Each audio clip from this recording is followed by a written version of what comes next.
soo dhawaada saaxiibayaal waa mar kale iyo muuqaaladiinii aad ka daawan jirteen barteen cawiif iyo weliba muxaadaradii ramadaanka aan ugu talagalnay ee qaybtii saddexaad.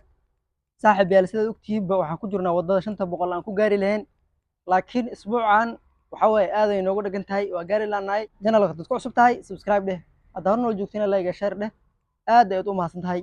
maantana waxa waaye muxaadarada qaybtii afraad, waxaa noo jooga sheekheena sheekh xasan qadar allah xafidee. marka وحين دي لهاي ناسان سجود دون إن شاء الله. الحمد لله رب العالمين والصلاة والسلام على نبينا محمد وعلى آله وصحبه ومن تبعهم بإحسان إلى يوم الدين. قاتل العزة إلهي سبحانه وتعالى يا مهد اسكاله مركلا نسكوان كان كيني هالكان maantana waxay muxaadaradeenna ay ku saabsan tahay suxuurta iyo waqtigeedii iyo xukunkeedii ayay ku saabsan tahay.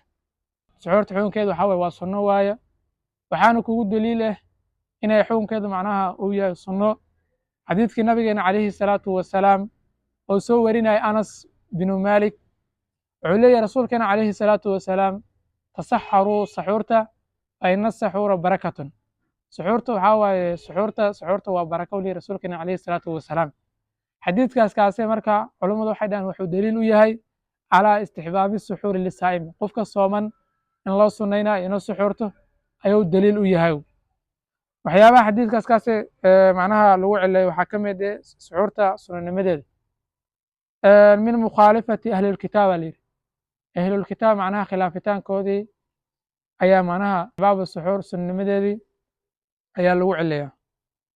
waxyaabaha xadiidka lagu celeeyo waxaa ka mid ah layidhi istixbaabu suxuur min mukhaalifati liahlilkitaab.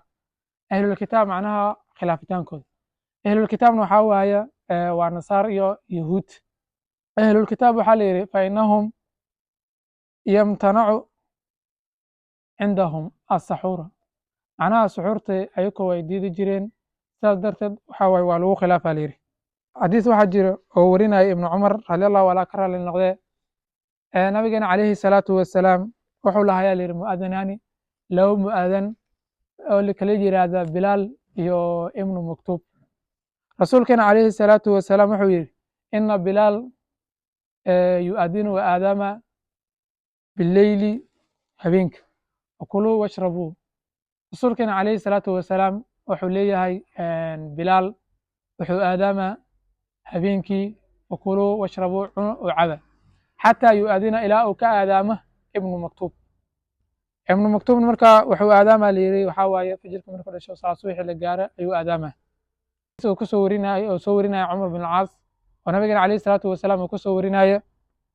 rasuulkeena calayhi salaatu wasalaam wuxuu leeyahay faslu maa bayna siyaamana, soonkana macnaha kala soocidiisa waa siyaamu ahlilkitaab. ahlilkitaab soonkoodii waxaa waaye wax lagu kala soocayo aklatu saxare, suxuurtii oo la cunow. rasuulkeena calayhi salaatu wasalaam wuxuu kaloo leeyahay calaykum bihada suxuuri ee laazima suxuurtow fainahu huwa alqidaa'u lmubaarak. suxuurtu waa qido oo la barakeeyey oo mubaarage la barakeeyey.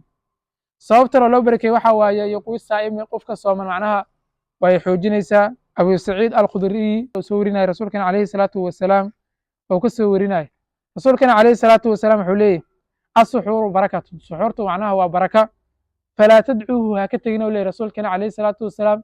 suxuurtu waa baraka, ha ka teginaw. walow an yajrica axadukum, axadkiin haba kabadee jurcata maa'in, kabasho oo biyo haba kabadee yaa ka teginow leeyahy rasuulkeena calayhi salaatu wasalaam.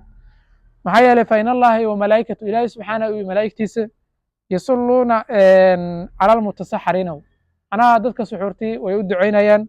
sidaas darteed nabigeena calayhi salaatu wasalaam ha ka teginaw leeyihi.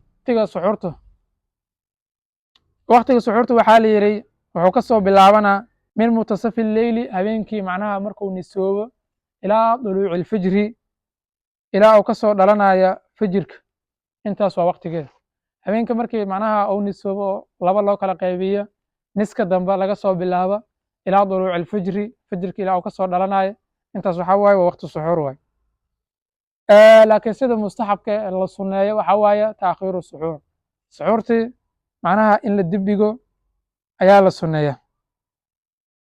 sidiiba nabigeena calayhi salaatu wasalaam xadiis oo soo warinaya anas binu maalik oo ka soo warinaya zayd binu thaabit رضي الله عنهما إلهي كرر لنقضيه قال زيد وحو تسحرنا واسحرني مع رسول الله صلى الله عليه وسلم أيان سحرنا ثم انت قام واستاغ رسولك عليه الصلاة والسلام إلى الصلاة وحو استاغي رسولك عليه الصلاة والسلام صلاة دي أيو استاغي قال أنا سوحو يري مركا قلت لزيد زيد waxaan u dhahay kam kaana bayna al-aadaani was-suxuur aadaankii iyo suxuurtii maxaa u dhaxeeya waqti u dhaxeeya muxuu ahaa qaala markaa zayd bin thaabit wuxuu yidhi qadara 50 aayatan 50 aayadood inta laga akhriyay ayaa u dhexaysa 50 aayadood macnaha oo khafiifateen aan ahayn oo fududeen aan dala aan ku dheer aan ahayn oo dhexdhexaadi inta laga akhriya